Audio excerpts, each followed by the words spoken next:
সমস্ত রাখালগণ সঙ্গে নিয়ে বসেই আছে। আজকে একজন ভক্ত ভগবান ভুলতে পারল না।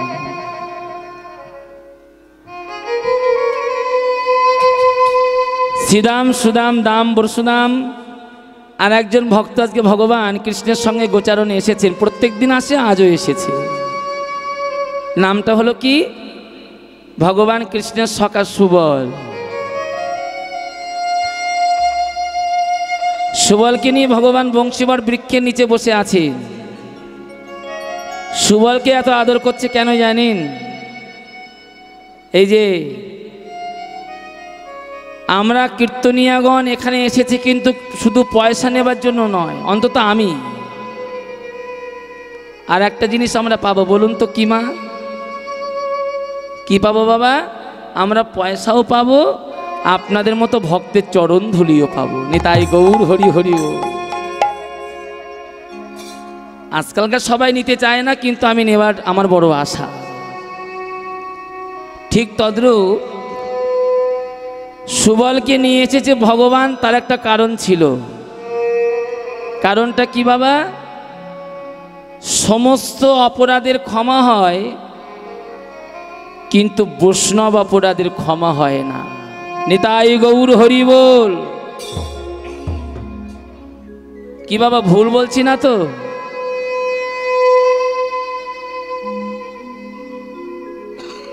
সমস্ত অপরাধের ক্ষমা হয়, কিন্তু বৈষ্ণব অপরাধের ক্ষমা হয় না। হয়নি, ভগবানের পর্যন্ত ক্ষমা হয়নি। আর জানি না আজকালকার দিনে বৈষ্ণব নিন্দা আপনারা কি করে কানে শোনেন।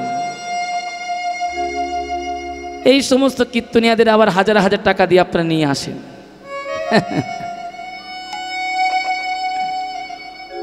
ভগবান পর্যন্ত তারও ক্ষমা হয়নি। যে প্রসঙ্গটা বলছি একটু মন দিয়ে শুনলে আপনারা বুঝতে পারবেন। আগেও শুনেছেন, শোনেননি তা নয়। সুবলকে নিয়ে ভগবান কৃষ্ণ বংশীবর বৃক্ষের নিচে কেন বসে আছেন জানেন?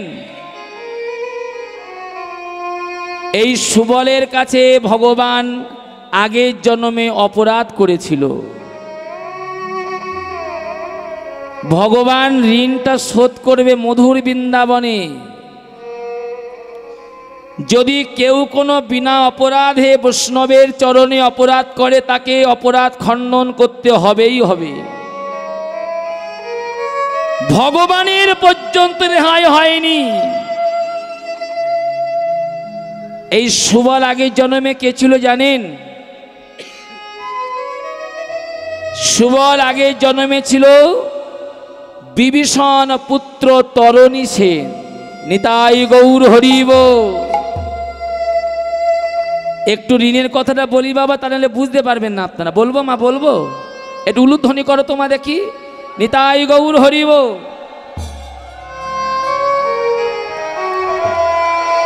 বেশ, মন দিয়ে শুনবে মা। হ্যাঁ, কেমন মন দিয়ে শুনবে। অপরাধটা কখন করেছিল ভগবান? ত্রেতা যুগে ভগবান রামচন্দ্রের সঙ্গে রাবণের তুমুল যুদ্ধ চলছে। তুমুল যুদ্ধ চলছে ভগবান রামচন্দ্রের সঙ্গে রাবণের। যুদ্ধ করতে করতে রাবণের হয়ে যাবার মতো কেউ ছিল না। ভগবান রামচন্দ্রের সঙ্গে যুদ্ধ করতে রাবণের যাবার মতো কেউ ছিল না। এমনকি রাবণের বংশে প্রদীপ দেবার মতো কেউ ছিল না।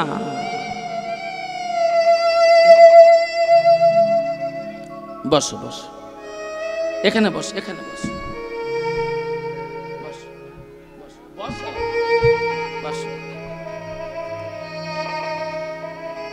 আবার এখানে বসে, সরি বসে, সরি বসে, আর পায়গায় হাত দিতে। ভগবান রাবণের হয়ে যুদ্ধ করতে যাবার মতো কেউ ছিল না। এমনকি রাবণের বংশে প্রদীপ দেবার মতো কেউ ছিল না। রাবণ দাঁড়িয়ে দাঁড়িয়ে কাঁদছে, আমার বংশটা যে নিধন হয়ে গেল, বংশে প্রদীপ দেবার মতো যে কেউ রইল না। ভগবান রামচন্দ্রের সঙ্গে যুদ্ধ করতে কে যাবে? এমনই সময় রাবণের ভাই নাম হলো বিভীষণ, বিভীষণের ছেলে নাম হলো তরণী সেন। ধীরে ধীরে জেঠুমনির কাছে গিয়েছে। জেঠুমনির কাছে গিয়ে করজোড়ে তরণী বলেছিল, জেঠুমনি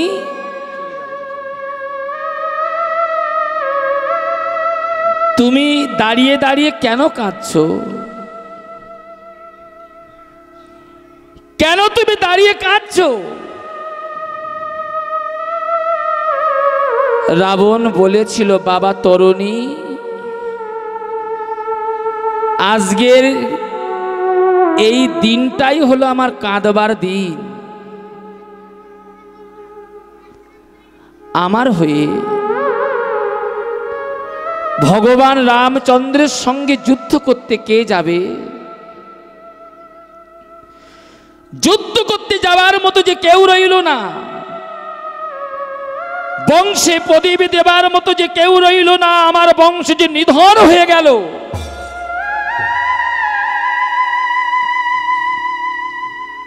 ছোট্ট তরণী বলেছিল, জেঠুমনি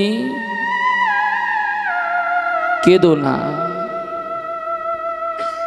চোখের জলটি মুছে ফেলো, কেঁদো না জেঠুমনি, আমাকে একটাবার তুমি অনুমতি করো, একটিবার তুমি আমাকে আদেশ করো, ভগবান রামচন্দ্রের সঙ্গে যুদ্ধ করে আমি তোমার ঘরে আবার ফিরে আসব। নিতাই গৌর হরি বল।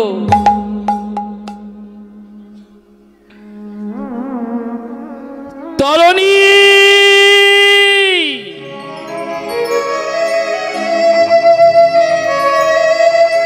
পারবি বাবা? ভগবান রামচন্দ্রের সঙ্গে তুই যুদ্ধ করতে পারবি বাবা? যদি তুই যুদ্ধ করতে পারিস, আগে তুই ঘরে চলে যা, তোর মায়ের কাছ থেকে অনুমতি না নিয়ে তুই যেন যুদ্ধ করতে যাস না বাবা। আগে তুই তোর মায়ের কাছ থেকে অনুমতি নিবি, তারপরে তুই যুদ্ধ করতে যাবি। ছোট্ট তরণী ধীরে ধীরে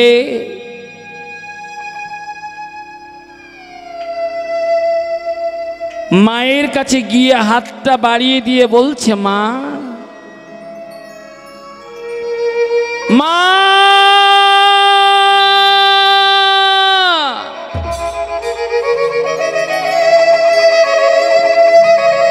মা,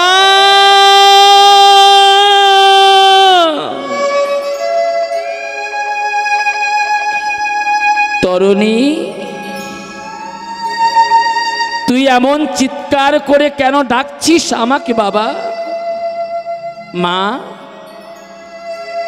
আমি যে ভগবান রামচন্দ্রের সঙ্গে যুদ্ধ করতে যাব, আয় আয়, আমি তোকে রণসাজে সাজিয়ে দেব। বলুন তো, এখানে এমন কোনো মা আছেন নিজের সন্তানকে যুদ্ধক্ষেত্রে পাঠিয়ে দিতে চান? কি দিতে পারবেন এমন কোনো মা আছেন? সরমা দেবী বলেছিল, বাবা তরণী আয়, তোকে আমি রণসাজে সাজিয়ে দেব। তুই যে ভগবান রামচন্দ্রের সঙ্গে তুই যে যুদ্ধ করতে যাবি বাবা, নিতাই গৌর হরি বল। হরি বল। মা শর্মা দেবী নিজের তরণীকে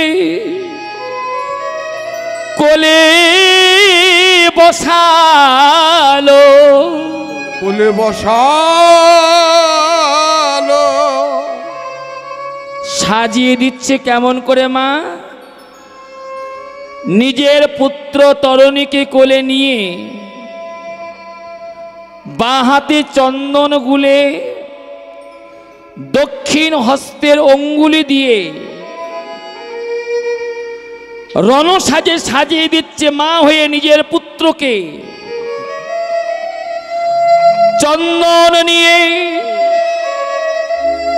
ললাটে লিখে দিল জয় জয় শ্রীরাম, জয় জয় শ্রীরাম। বক্ষে লিখে দিল জয় জয় শ্রীরাম, জয় জয় শ্রীরাম। দাদা সঙ্গে লিখে দিল ভগবান রামচন্দ্রের নাম, রামচন্দ্রের নাম। বাবা ও তরুণী, এর চাইতে ভালো যে আমি সাজাতে জানি না রে বাবা।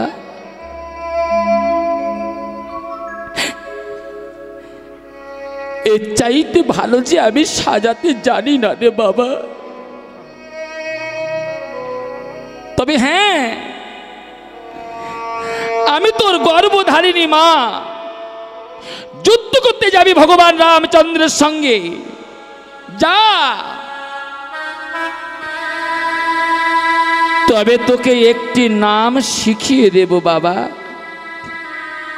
মা, নামটি কি গো মা? বলো না মা, নামটি কি? তরুণী, যুদ্ধ যখন করতে যাবি বদনে বলতে বলতে যাবি জয় জয় শ্রীরাম, জয় জয় শ্রীরাম। যুদ্ধ যখন করতে যাবি বদনে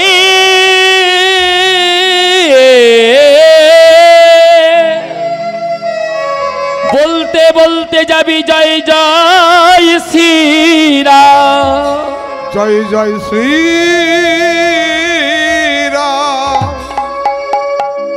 যা তুই যুদ্ধ করতে যা।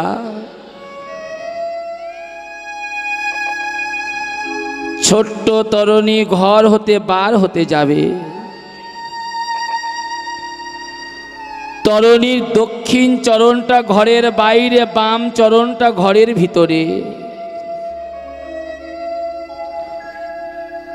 তরুণী পিছন দিকে হাতটা বাড়িয়ে দিয়ে বলল, মা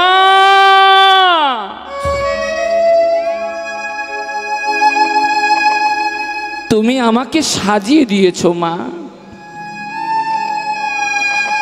কি বলতে বলতে যুদ্ধ করতে যাব সেটাও তুমি আমাকে শিখিয়ে দিয়েছো, কিন্তু মা তুমি আমাকে আশীর্বাদ করবে না মা? নিতাই গৌর হরি হরি ও হরি বল।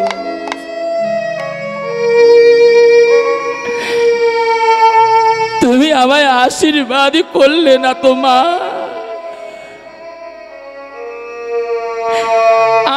আয় আয়,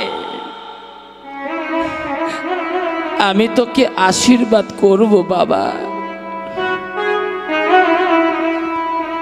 চঞ্চল হবেন না মায়েরা, খুব মন দিয়ে শুনবেন। আমি যে তোর মা, তোকে আশীর্বাদ করব। কোলে বসিয়েছে।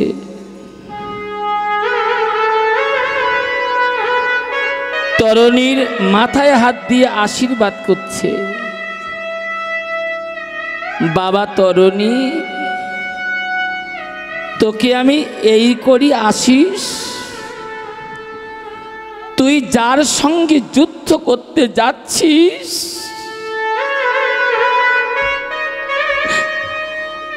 ওই চরণ থেকে যেন মায়ার ঘরে যেন আর ফিরে না আসি।